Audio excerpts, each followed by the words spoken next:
Hey up everyone, it's Paul from Denbee Honey. How are we doing, guys?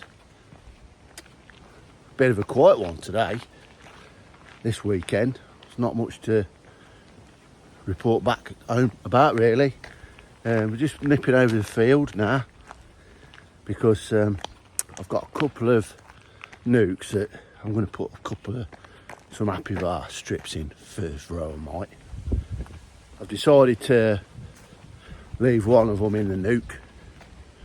It was a super seeger queen. I'm going to leave her in the nuke for overwinter them in the nuke.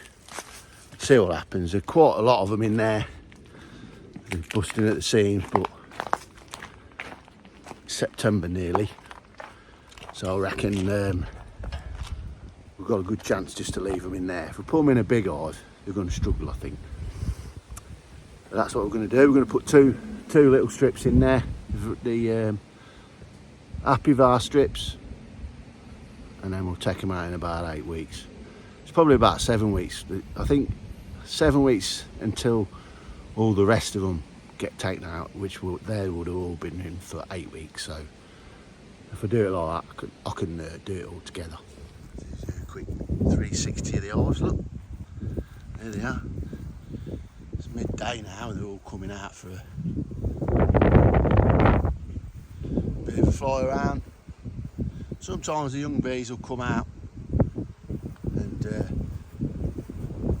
do an orientation flight. I can never say that right or know which way is the right way of saying it, but basically they come out and they do a figure of 8 and it gets their bearings to where they live, their hive and that. It's amazing really, isn't it? Yeah, so that's what probably some of them are doing now, look. You see them all. It's been threatening to absolutely chuck it down for the last 2 days and we've not really had any yet. Wasps seem to have held off, although we are getting quite a few round home. That's where we live, over there. Look, there's the house. We're getting quite a few over there, but that's okay. I don't mind them being over there as long as they're not over here bothering these. So what I'm going to do, I've not brought my stand or anything today, so it ain't going to be that long doing it. So I'll take there's got to be an Apivar strip in that one, needs one, and then that one over there, look, see that one? I'm going to put one in there. That's the one we're going to leave. I'm going to leave that just leave that like that.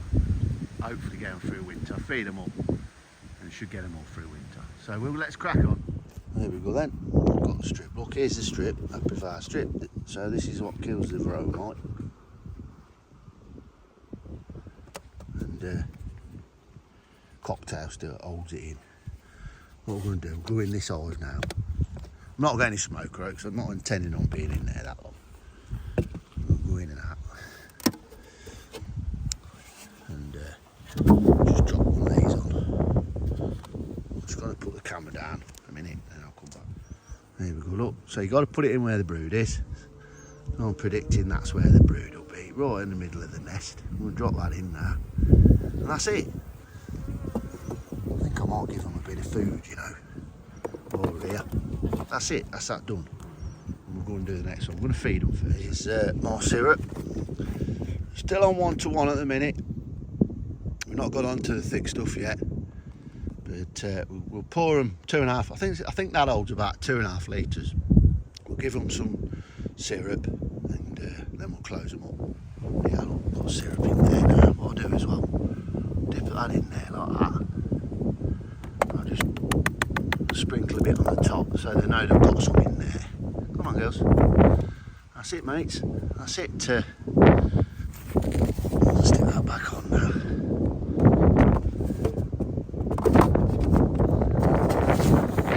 That's that one done. And then we're going to do this one. Another strip. Look. See it? I'm going to put him in this one now. Oh, this has got quite a lot more bees in, so you'll see a massive difference when I take this off. As you can see, these are a lot busier. And what we'll do, we can hear them as well. We'll drop a strip in and then sort them out. That's done that. Drop the strip in. What we'll do as well, I'll give these some bit of food and all. Look, I'll show you where these are. You can see them up at the top. Crown board, look. What we'll do, I've got some syrup over here, look, so I might as well use it up.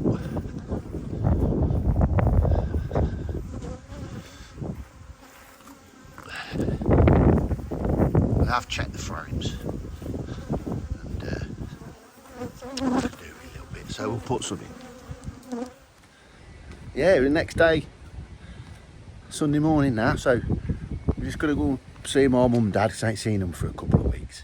Go and say hello, and then I'll finish this video off when we get back. Passenger.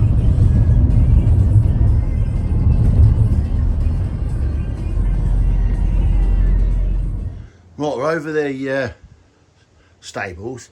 These will be all converted eventually. I'm going to make this into my new honey house and that. I've said that before in the previous videos, because then we've got the stables, you see, and bees are just there. And here we go, look. So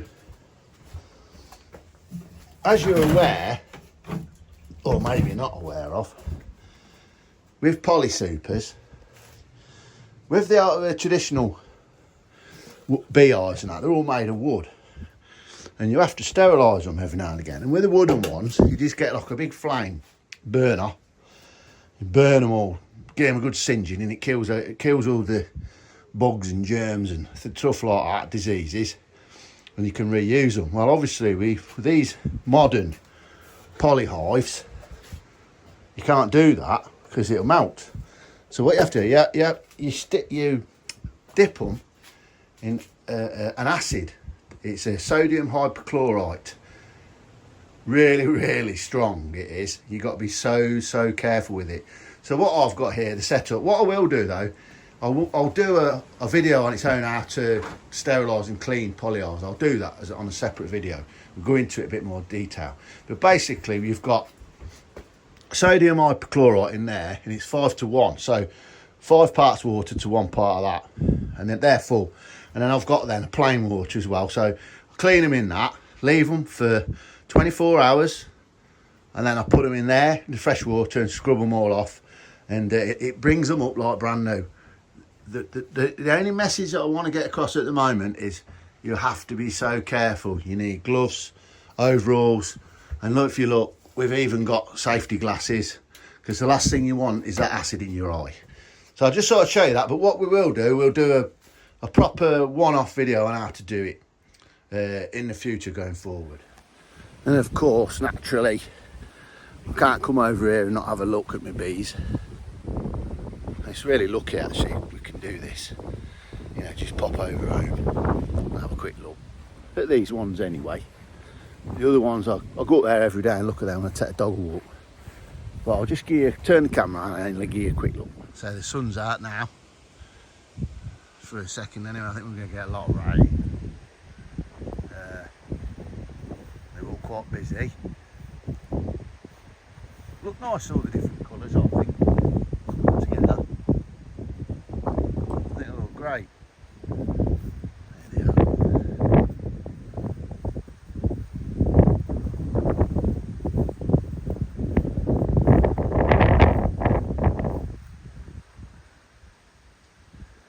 So that one, the blue and yellow one on the end, that's got the carnelian. It's the first carnelian I've ever had. Someone was telling me they're really calm on the comb and stuff. So we'll see how we get on with them next season. But if they're alright, I'll get some queen cells off that and raise some more. I don't know, the question, you know, I'm thinking about this year, it's probably a discussion to have for another day, but I don't think I'm going to bother buying any more queens. I'm just going to make my own. So hopefully they'll BBKA will do a queen rearing course over the winter and I'll get on it, because I find that really interesting. I think this one over here was that supersedure cell, so I'll be interested how these get on, you know, because they've made her, they decided to raise that queen, so I think she'll be a good one. She looks nice. I've marked her, she's got a blue mark on her now, but they'll stay in this hive now for this year, and then I'll move them next year in the spring when they start expanding. I'll get them a new hive, I think. So that's about it for me today then. Done them few jobs. I'm in to see my mum and dad. So we'll be back down home now. I'm going to go on YouTube. There's some YouTubes on there I want to watch. I like to save them for my Sunday afternoon treat. Sounds sad, doesn't it? But I do, yeah. So yeah, anyway, thanks for watching, guys. And we'll catch you back next week.